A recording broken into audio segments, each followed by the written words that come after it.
तो dear students, आज हम एटॉमिक स्ट्रक्चर का लेक्चर नंबर 6 लेके आए हैं और आज हम पढ़ेंगे अबाउट प्लांक्स क्वांटम थ्योरी के बारे में कि what is Planck's quantum theory.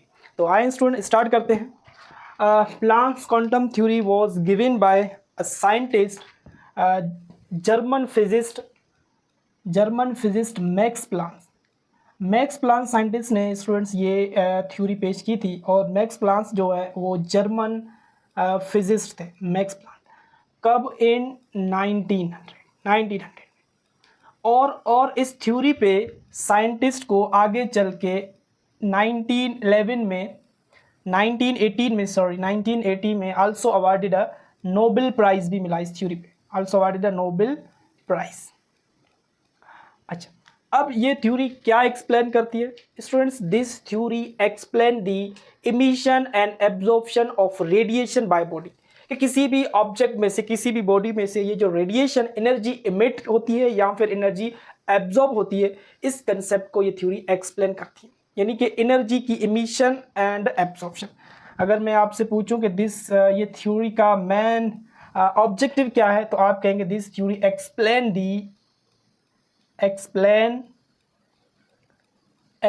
the emission and absorption, किसकी? ऑफ रेडिएशन की इमिशन और एब्जॉर्प्शन को स्टूडेंट्स एक्सप्लेन करते हैं। अकॉर्डिंग टू दिस थ्योरी, इस रिवोल्यूशनरी थ्योरी के हिसाब से जो एनर्जी होती है, जो रेडिएशन है, या जिसे हम एनर्जी कह रहे हैं स्टूडेंट, एनर्जी जो ट्रैवल करती है, एनर्जी ट्रैवल्स इन डिसकंटिन्यूस मैनर। इस थ्योरी के हिसाब से जो एनर्जी है वो डिसकंटिन्यूस मैनर के अंदर ट्रैवल करती है, और ये जो एनर्जी है that is composed of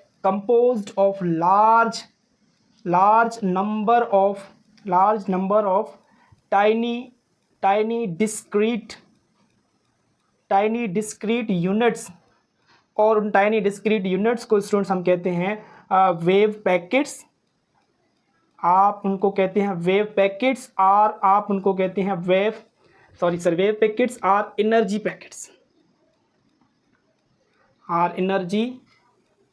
packets, या फिर आप नाम दे दें इनको क्वांटा का, यानी कि एनर्जी जो है that is composed of large number of टिनी discrete unit, जिसे हम कहते हैं क्वांटा, वेव पैकेट्स और एनर्जी पैकेट्स। ठीक है, अब देखें स्टूडेंट्स, पहले हम कहते थे कि जो भी एनर्जी है या फिर लाइट है, एनर्जी या फिर लाइट वो कौन सी फॉर्म में फ्लो करती है, ट्रैवल करती है, उसे हम कहते हैं कि वेव की फॉर्म में, यानी कि एनर्जी। मगर साइंटिस्ट मैक्स ने कहा कि energy is also travel in a discrete units. Discrete unit का मतलब कि energy also have a particle nature, यानी कि यहाँ से ये पता चला कि लाइट या फिर एनर्जी जो है वो एक ड्यूल नेचर रखती है, it is a dual nature. ठीक है, तो मैक्स प्लांक की जो थ्योरी है वो लाइट की नेचर को, एनर्जी की नेचर को एक्सप्लेन करती है एज अ पार्टिकल, कि लाइट एक पार्टिकल है, वो लॉट ऑफ डिस्क्रीट यूनिट्स, छोटे छोटे पार्टिकल, छोटे छोटे वेव पैकेट्स की, यानी कि वो एनर्जी बनी हुई है। ठीक है, और एक इंपॉर्टेंट पॉइंट यहाँ पर नोट करें, उसके बाद हम मेन पॉइंट्स की तरफ चलते हैं। 1905 में साइंटिस्ट आइंस्टाइन ने कहा कि ये जो लाइट है, light is also composed of large number of discrete units, जिसे आप कह रहे हैं क्वांटा, और इस क्वांटा को लाइट के लिए, लाइट का जो क्वांटा है उसको नाम दिया गया फोटोन का। ये फोटोन का नाम साइंटिस्ट आइंस्टाइन ने दिया था कि लाइट के जो क्वांटा होंगे उसे हम कहेंगे फोटोन। और हमें पता है कि फोटोन जो है ये चार्जलेस होते हैं, चार्जलेस एंड मासलेस होते हैं। They are the quanta of light, इसको आप कह सकते हैं कि it is a quanta of light. ठीक होगा। आइए स्टूडेंट्स, इस थ्योरी का मेन पॉइंट डिस्कस करते हैं। मेन पॉइंट्स क्या है? तो main points of max Planck theory, postulates कहो या फिर आप कह सकते हैं कि मेन पॉइंट। सबसे पहला पॉइंट, मैक्स प्लांक ने कहा कि energy is neither, first point जो students, energy is not emitted emitted are absorbed continuously, यानी कि किसी भी बॉडी में से एनर्जी का इमिशन और एब्जॉर्प्शन कंटिन्यूसली नहीं होता, बल्कि but it is emitted or absorbed discontinuous in the form of discontinuous form में ट्रैवल करती है, या फिर इमिशन और एब्जॉर्प्शन होती है, और किस फॉर्म में, तो मैं यहाँ पर 3 बातें लिखूंगा कि लाइट या तो डिसकंटिन्यूस मैनर में इमिट और एब्जॉर्ब होगी, किस फॉर्म में, वेव पैकेट्स की फॉर्म में, आप उनको कह सकते हैं वेव पैकेट्स, या स्टूडेंट्स आप कह सकते हो एनर्जी पैकेट्स, या स्टूडेंट्स आप कह सकते हो क्वांटा। ये फर्स्ट पॉइंट था कि यानी सपोज करो हमारे पास ये कोई भी एक ऑब्जेक्ट या कोई बॉडी ले रहा हूं मैं, और that body is black body suppose कर ले, ठीक है, ये हमारे पास एक ऑब्जेक्ट ब्लैक बॉडी है। याद रखना Planck's quantum theory is also known as black body radiation. तो अब इस बॉडी में से सपोज करो इस बॉडी में से क्या कर रहे हैं, ये रेडिएशन को एब्जॉर्ब कर रहे हैं। तो ऐसा नहीं कि बिल्कुल कंटिन्यूस रेडिएशन को एब्जॉर्ब करेगी ये बॉडी, नहीं, बल्कि एक फोटोन आया, ये इसने एक एब्जॉर्ब किया, एक क्वांटा आया, फिर इसने एक क्वांटा ऑब्जॉर्ब किया, फिर दोबारा एक क्वांटा, इस तरीके से, यानी कि डिसकंटिन्यूस मैनर के अंदर ये कोई भी ऑब्जेक्ट कोई भी बॉडी रेडिएशन को एब्जॉर्ब करता है, डिसकंटिन्यूस मैनर में रेडिएशन को एब्जॉर्ब करता है, या फिर कोई भी ऑब्जेक्ट, मैं यहाँ पर लिख रहा हूँ, डिसकंटिन्यूस मैनर में एनर्जी को इमिट करता है, दैट इज एमिशन। तो इमिशन और एब्जॉर्प्शन जो होती है किसी भी ऑब्जेक्ट में से, इमिशन एंड एब्जॉर्प्शन जो होती है किसी भी बॉडी में से, ऑब्जेक्ट में से, वो डिसकंटिन्यूस मैनर में होती है। ये साइंटिस्ट का मेन पॉइंट है, डिसकंटिन्यूस फॉर्म में होती है। ऐसे नहीं है कि कंटिन्यूसली वेव पैकेट्स आ रहे हैं और जा रहे हैं, नहीं, डिसकंटिन्यूस, एक वेव पैकेट सिमेट हुआ, फिर ये दूसरा वेव पैकेट सिमेट हुआ, इस तरीके, इस फॉर्म में होती है, ठीक है।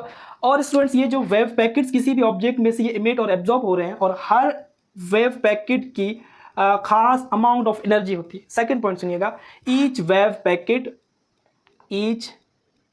वेव पैकेट्स जिसे आप क्वांटा कह रहे हैं, each wave packet has definite amount of energy. हर एक वेव पैकेट की एक खास अमाउंट ऑफ एनर्जी होती है, ठीक है। सेकंड पॉइंट सुनिएगा, थर्ड पॉइंट सॉरी, देखिए अब ये जो एनर्जी है किसी भी क्वांटा की जो एनर्जी है, that depends upon the frequency of radiation.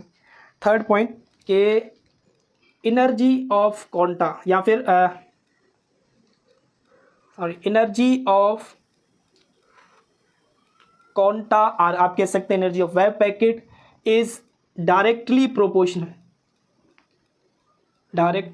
Proportional किसके डायरेक्टली प्रोपोर्शनल है, डायरेक्टली प्रोपोर्शनल टू फ्रीक्वेंसी। अब इस बात को सुनिए, अब देखें स्टूडेंट्स हमारे पास 2 ऑब्जेक्ट हैं, मैं यहाँ पर ए ऑब्जेक्ट ले रहा हूँ और यहाँ पर ये बी ऑब्जेक्ट ले रहा हूँ, ठीक। अब मैं कह रहा हूँ यहाँ ए में से जो रेडिएशन इमिट हो रही है, इसमें से ये जो क्वांटा इमिट हो रहा है, जहाँ वेव पैकेट्स निकल रहे हैं इस ऑब्जेक्ट में से, ये हमारे पास गामा रेज के क्वांटा है, ठीक। और ये जो बी बॉडी है इसमें से जो क्वांटा इमिट हो रहे हैं, ये हमारे पास एक्स रेज के सपोज कर रहे हैं कि क्वांटा है। अब मैं आपसे पूछूं इन दोनों में से कौन से क्वांटा की एनर्जी ज़्यादा होगी, तो आप कहेंगे सर इन दोनों में से जिस क्वांटा की फ्रीक्वेंसी ज़्यादा होगी उसकी एनर्जी भी ज़्यादा होगी। अब जैसे गामा रेज के क्वांटा की जो फ्रीक्वेंसी है वो 10 पावर 20 हर्ट्स होती है, जबकि एक्स रेज की फ्रीक्वेंसी 10 पावर 18 हर्ट्स होती है। तो आप यहाँ से इसका जवाब दे सकते हैं कि अब कौन से क्वांटा की एनर्जी ज़्यादा है, जिसकी फ्रीक्वेंसी ज़्यादा है। तो हम कहते हैं कि energy of quanta is directly proportional to frequency. तो फ्रीक्वेंसी किसकी ज़्यादा है, गामा रेज की ज़्यादा है, तो गामा रेज के जो क्वांटा होंगे उनकी एनर्जी भी ज़्यादा होती है, ठीक हो गया। तो energy is directly proportional to frequency. यहाँ से ये साइन ऑफ प्रोपोर्शनलिटी अगर हम यहाँ से रिमूव करेंगे स्टूडेंट, तो यहाँ पे कांस्टेंट आता है जिसे हम कहते हैं प्लांक्स कांस्टेंट। एच का यहाँ पे एच को हम कहते हैं that is a Planck's constant. और इसकी वैल्यू याद होनी चाहिए स्टूडेंट। बाज़ औक़ात एग्जाम के अंदर आपसे इसकी वैल्यू पूछते हैं एमसीक्यूज़ में, ये आया भी हुआ एमसीक्यूज़ पास्ट पेपर के अंदर।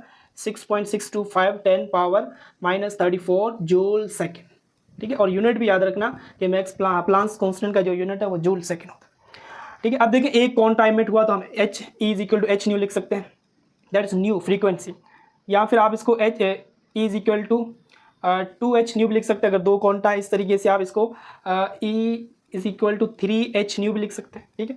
मगर आप ऐसे नहीं लिख सकते e is equal to half h nu, कि हाफ किसी भी बॉडी में से क्वांटा इमिट और एब्जॉर्ब हो रहा है, हाफ क्वांटा, यानी कि जो एनर्जी होती है वो क्वांटाइज फॉर्म में इमिट और एब्जॉर्ब होती है, एक खास अमाउंट फॉर्म में। ऐसे नहीं 0.5 क्वांटा इमिट हुआ, 0.3 क्वांटा इमिट हुआ, ऐसा नहीं होगा।